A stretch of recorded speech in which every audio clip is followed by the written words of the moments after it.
जय श्री राम मेरे प्यारे मित्रों। तो भक्तों की श्रृंखला में आज हम फिर एक भक्त का चरित्र पढ़ते हैं, श्री रामदास जी।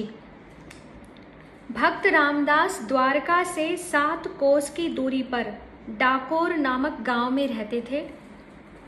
रणछोड़ भगवान के मंदिर में प्रति एकादशी को जागरण, कीर्तन आदि उत्सव का आयोजन होता था। उसमें वे नियम पूर्वक सम्मिलित होते थे और भगवान के दर्शन से अपने तन, मन और बुद्धि को पवित्र करते थे। भगवान रणछोड़ ने एक बार उनके सामने प्रत्यक्ष प्रकट होकर कहा, तुम वृद्ध हो चले हो, तुम्हें 7 कोस आने जाने में जो कष्ट होता है वह मेरे लिए नितांत असह्य है। भक्त रामदास तो भगवान की रूप माधुरी से छकने में इतने तल्लीन हो गए कि उन्हें बाह्य ज्ञान कुछ रहा ही नहीं, भाव समाधि आ गई। आने जाने के प्रश्न ने उनके मस्तिष्क को कुछ चिंतित ही नहीं किया। भगवान ने कृपा पूर्वक उन्हें दर्शन दिया। इस बात को सोच सोचकर वे प्रेम विहल हो रहे थे। भगवान के अंतर ध्यान होते ही उनके वियोग में प्राण छटपटा गए, अंग अंग सिहरने लगा। अब तो उनका निश्चय और भी दृढ़ हो गया। वे समस्त सुखों को तिलांजलि देकर दुगने उत्साह से जागरण महोत्सव में आने लगे।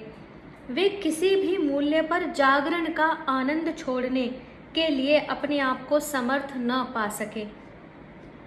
भगवान से भक्त रामदास का एकादशी जागरण में आना और नहीं सहा गया। भक्त को सुख और आनंद देने के लिए उन्होंने रामदास से डाकोर चलने का निश्चय प्रकट किया, जहाँ रामदास रहते थे। भगवान तो सच्ची निष्ठा और प्रेम के भूखे होते हैं। उन्होंने रामदास को गाड़ी लाने की सम्मति दी और कहा, मेरे विग्रह को अंकवार में भर उसमें लिटा देना और यथाशीघ्र ही डाकोर पहुंचने का प्रयत्न करना। दूसरे एकादशी के जागरण अवसर पर रामदास द्वारका में गाड़ी ले आए। उनकी वृद्धावस्था से किसी ने उन पर संदेह नहीं किया। द्वादशी की रात आधी बीत चुकी थी। द्वारकावासी और मंदिर के पुजारी तथा अन्य सेवक आदि नींद की गहरी और मीठी लहरों में बह रहे थे। सारा का सारा वातावरण नीरव और शांत था। रामदास अपने सौभाग्य पर फूले नहीं समाते थे। भगवान के आतिथ्य का आनंद सोच सोचकर वे प्रति क्षण कुछ और से और होते जा रहे थे। मंदिर का पट अचानक खुल गया। वे मंदिर में पहुंच गए। थोड़े ही परिश्रम से भगवान उनकी गोद में आ गए। भगवान ने प्रसन्नता पूर्वक अपने चिन्मय मादक स्पर्श से भक्त की जन्म जन्म की तपस्या सफल कर दी। गाड़ी द्वारका से बहुत दूर निकल गई। रामदास झूम झूम कर कीर्तन करते थे और भगवान भक्त के संरक्षण में 7 कोस की यात्रा पूरी कर रहे थे।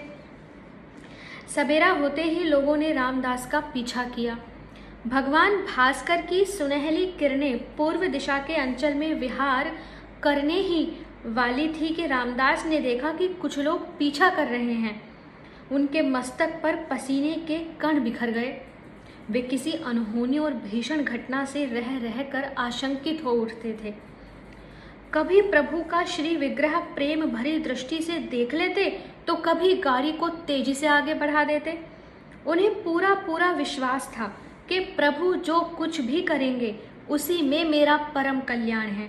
पीछा करने वाले थोड़ी ही दूर रह गए थे, पर भक्त ने भगवान को जगाना उचित नहीं समझा। उन्हें तो विश्वास था कि भगवान गाड़ी पर लेटते ही सो गए। उन्होंने सोचा कि पीछा करने वाले मुझसे भगवान को छीन लेंगे और प्रभु नींद का सुख लेते द्वारका मंदिर में प्रवेश करेंगे। इससे अधिक तो कुछ होगा नहीं। पर भगवान की लीला शक्ति तो जाग रही थी।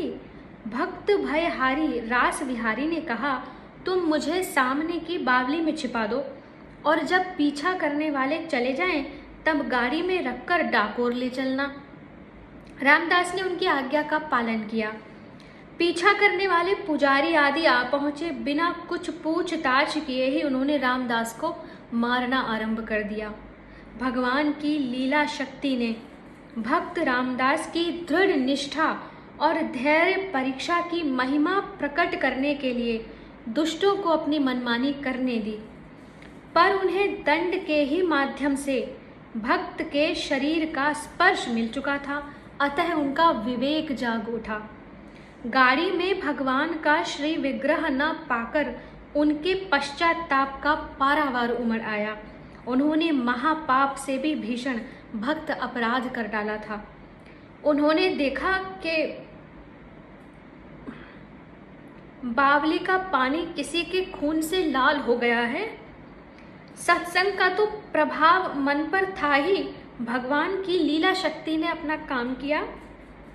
वे प्रभु का विग्रह बावली से बाहर निकालकर अपने किए पर पछताने लगे। भगवान ने दर्शन दिया। भक्त रामदास प्रभु के घायल शरीर को देखकर कांप उठे।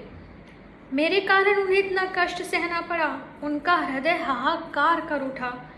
भगवान ने कहा, मेरा भक्त मुझे मेरी आज्ञा से ले जा रहा था। तुम लोगों ने जो मेरे भक्त को मारा है, उस चोट को मैंने अपने शरीर पर ले लिया है। इसी से मेरे शरीर से खून बह रहा है। अब मैं तुम्हारे संपर्क में नहीं रहना चाहता।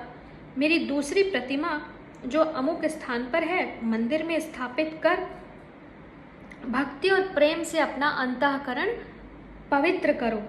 इस महान अपराध का यही प्रायश्चित है। अपनी आजीविका के लिए मेरी इस मूर्ति के बराबर सोना ले लो।